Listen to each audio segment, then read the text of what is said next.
entre deux échangeurs. Nous allons prendre l'exemple avec Binance et L-Bank. Nous allons faire une transaction de USDT. Donc c'est pareil pour tout type de crypto-monnaie que vous avez sur l'un de vos échangeurs ou l'autre. Vous pourrez les transférer comme je vais le faire ainsi. Mais je vais le faire avec l'USDT. Je vais envoyer 300 USDT de Binance et les envoyer sur L-Bank. Donc on va le faire ensemble pour que ceux qui ne savent pas faire ces différents genres de transactions là puissent le faire. Bienvenue à vous, j'espère que vous allez bien. N'hésitez pas à aller vous abonner et de suivre les autres vidéos qui ont été postées sur la chaîne afin de mieux comprendre comment fonctionne un peu tous ces genres de transactions là, les crypto-monnaies et consorts. Nous aurons aussi certains types de vidéos. Vous avez vu qu'on fait des vidéos sur l'actualité, des actualités crypto. On fera aussi des vidéos sur les nouvelles crypto-monnaies listées par CoinMarketCap. Les nouvelles crypto-monnaies listées. On va faire des vidéos sur ces différentes crypto-monnaies là en donnant leur utilité et comment ça fonctionne et qu'est-ce que c'est en réalité, pour que ceux qui souhaitent, ça ne sera pas une incitation à l'investissement, d'accord, l'un de nous, cette idée, c'est juste pour vous informer de la présence de ces cryptos là nouvellement listés, et c'est à vous maintenant d'aller approfondir vos recherches et décider, sinon c'est à vous même de décider d'acheter ou non, ou de passer à un autre crypto ou acheter une autre crypto ou faire ceci ou faire cela, d'accord, très simple. Donc on va venir ensemble là. Je suis entré sur Binance comme ceci, sur l'application. Vous aurez les liens de Binance dans la description, ainsi que ceux de L-Bank. Donc je rentre dans mon portefeuille ici, je viens, j'ai des USDT. Alors je souhaiterais même convertir mes BUSD en USDT, donc on va le faire ensemble.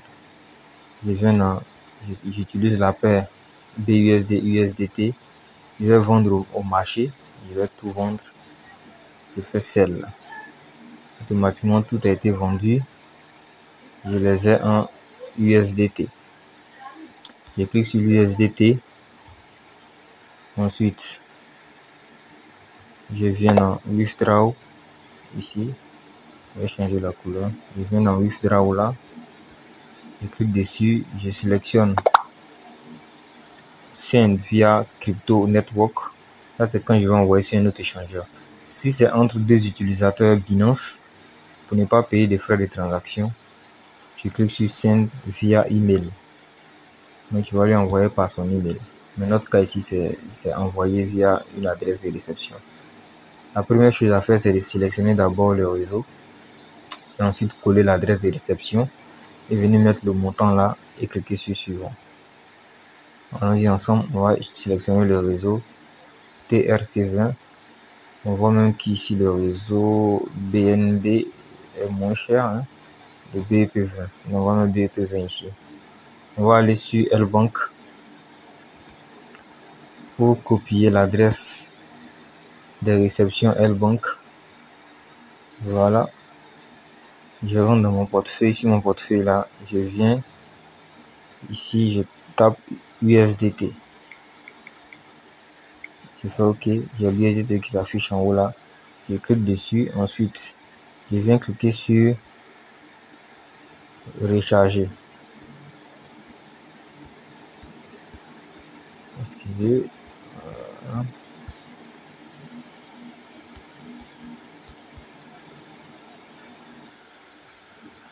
Je clique sur recharger. On me demande de sélectionner le réseau. Donc je viens, c'est le BEP20 que j'ai sélectionné. J'ai mon adresse BEP20 là. Donc je viens, je copie. Je clique sur copier. Copier. J'ai bien copié. Je vois que ça commence par 0x, ça finit par 211. Donc je viens directement sur Binance. Je resélectionne le réseau BEP20.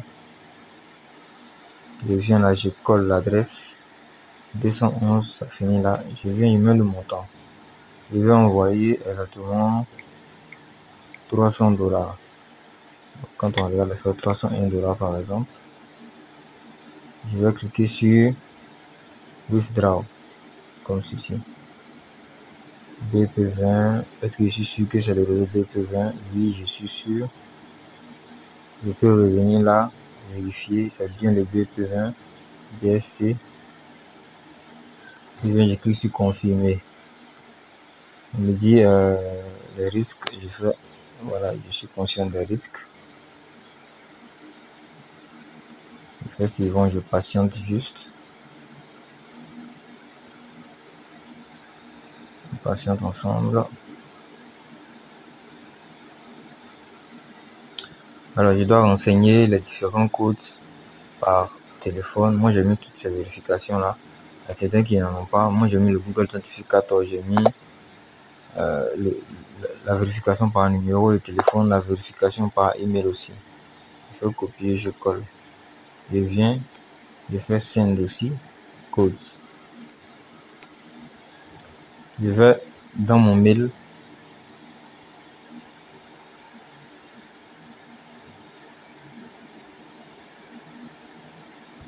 Je fais, je copie ici. Je reviens sur Binance, je colle.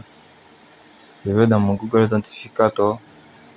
Je vais copier le code de Binance dans mon Google Authentificator. Donc je le cherche. Vous pouvez pas voir le Google Authentificator, hein, c'est sécurisé. Donc quand on filme même l'écran, on peut voir les différents comptes sur Google Authentificator. Ce qui est bien avec. Donc je copie ici. On fera aussi une vidéo sur comment sauvegarder ses codes authentificator au cas où on perd le téléphone. Donc je mets submit. Au cas où vous perdez vos téléphones, donc c'est lancé comme ça. Ok, c'est lancé. Je fais view history.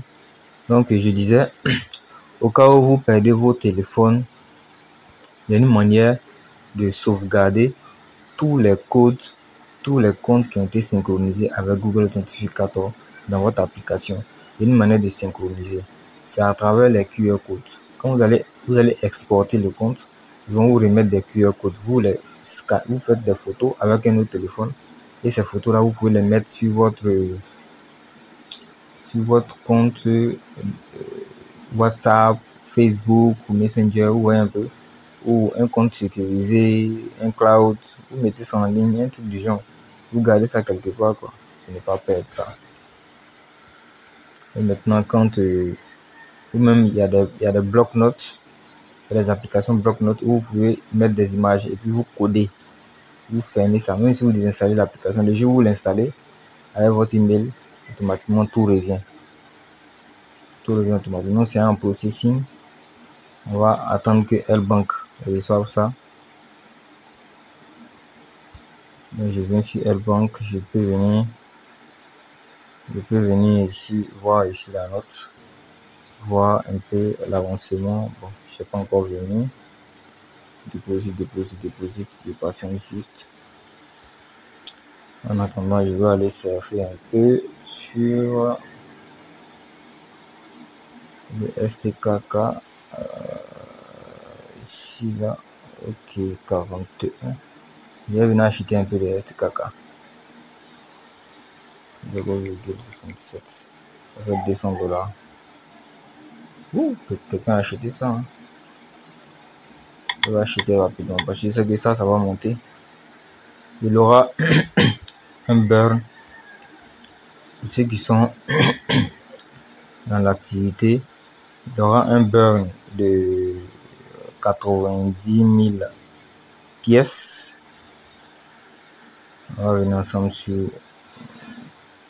CoinMarketCap. Il aura un burn, ils vont brûler, ils vont diminuer la totale supply. On va arriver à 11 millions de pièces si je ne me trompe pas. On va voir ça ensemble. Donc c'est une opportunité. Ceux qui sont sur la chaîne, ceux qui sont abonnés à la chaîne savent de quoi je parle. Voilà, on dit ici, bon, ici on a la valeur à 60, affichée ici à 73. C'est monté sur PancakeSwap. C'est PancakeSwap qui fait ça. Ouais, si L-Bank c'est à 340, si PancakeSwap c'est à 375. Mais il n'y a pas assez de liquidité sur PancakeSwap. Il y a plus de liquidité sur L-Bank que sur PancakeSwap. Donc là-bas, ça sera compliqué de vendre, je pense. Bien. C'est 500 $ seulement, le volume de transaction. Donc là, on va voir ça ensemble. Pendant qu'on attend, hein, on attend que Binance effectue la transaction. Je vais venir sur le réseau. Donc on a 9 970 000 pièces. Donc 90 000 seront diminués. Donc ça va, il va rester 9 870. Ouais, 870 ou 880. Donc on a les différentes transactions qui sont effectuées là, les holders. Et moi je vais l'acheter. Ouais, ici voilà. L-Bank ici. L-Bank ici, il y a plus de 18% qui sont sur L-Bank. On va revenir sur L-Bank. Donc, je vais acheter une petite quantité sur L-Bank. Et comme ça, si ça monte à 400, je vends. Ça monte à 400, je vends. Et voyez, si j'achète ici, si j'achète là, j'achète à ce prix là, au prix du marché, 340 même. Si j'achète ici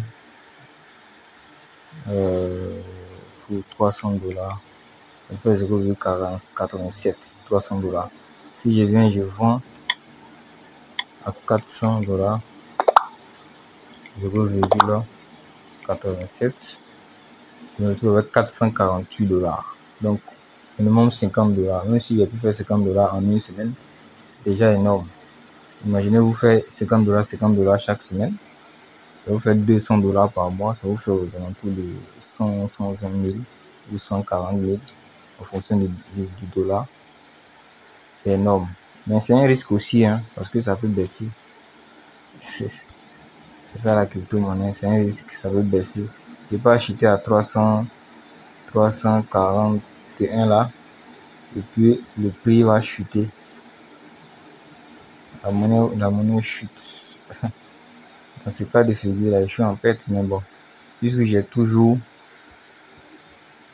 j'ai toujours le 15 minutes 4 heures. Puisque j'ai toujours la valeur en token, en crypto, donc ça ne me gêne pas. Ça ne me gêne pas. Quand ça va remonter, je vais revendre. C'est un peu ça, le monde de la crypto-monnaie. Donc c'est venu. Mais USDT sont arrivés 300 $. Il y avait déjà 3 $ dans le compte, sur le compte. Deposit, voilà, c'est ce que j'ai reçu. Donc on va aller en même temps acheter des STKK. Je viens ici, je regarde les différents prix. Bon, moi je vais proposer acheter au prix du marché qui est là, au prix actuel là du marché. Ils vont placer mon ordre juste au-dessus. Quand je vais le faire, je vais mettre 300 $. 303 $. Je vais acheter. Ouais, ils vont mettre, voilà, regardez ici. Il y a beaucoup de choses que vous allez apprendre en même temps. Regardez là, tac. Voici ça, voici mon ordre. Attendez, je vais diminuer le pinceau là.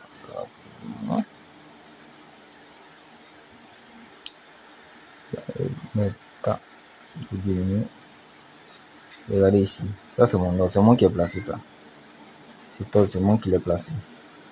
C'est moi qui l'ai placé. Mais attends que quelqu'un me vende à ce prix là. Vous voyez, voici l'ordre qui est juste en dessous là, ici. À ce prix. Donc moi j'achète à ce prix, 340. 341. On me donne 0,88. Si la monnaie monte, je vends à 400. Si je vends même à 450 même, si ça monte à 450, si je vends mes 0,88 à 450, je me retrouve avec $96. Pratiquement, j'avais dit que si je vends à 55, j'ai $400. Il y a $100 de plus. Si la valeur monte à 455. Donc, voici pour vous une vidéo très simple à comprendre. On fera des vidéos de ce genre aussi. On cause quoi? La causerie juste, je vous ai mis un point à côté. Donc je patiente juste que quelqu'un achète à ce prix là. Que quelqu'un vende au moins au prix que moi j'ai déposé. Il y a des transactions, il y a des gens quelqu'un qui a vendu, qui vient de vendre, qui a vendu avant de 41 au prix que moi j'ai donné. C'était bien avant moi. On va attendre encore. On va patienter. Tout juste que les gens vendent depuis 57. Donc on va en rester là, d'accord? On va en rester là et je vais revenir voir si ça n'a pas été exécuté. Je vais positionner un autre ordre supérieur pour essayer d'acheter en même temps. Ne pas que la crypto monte pour me laisser. Voilà. Est-ce que je peux voir les différents ordres? Bon, bref. À bientôt pour une prochaine vidéo. Ciao.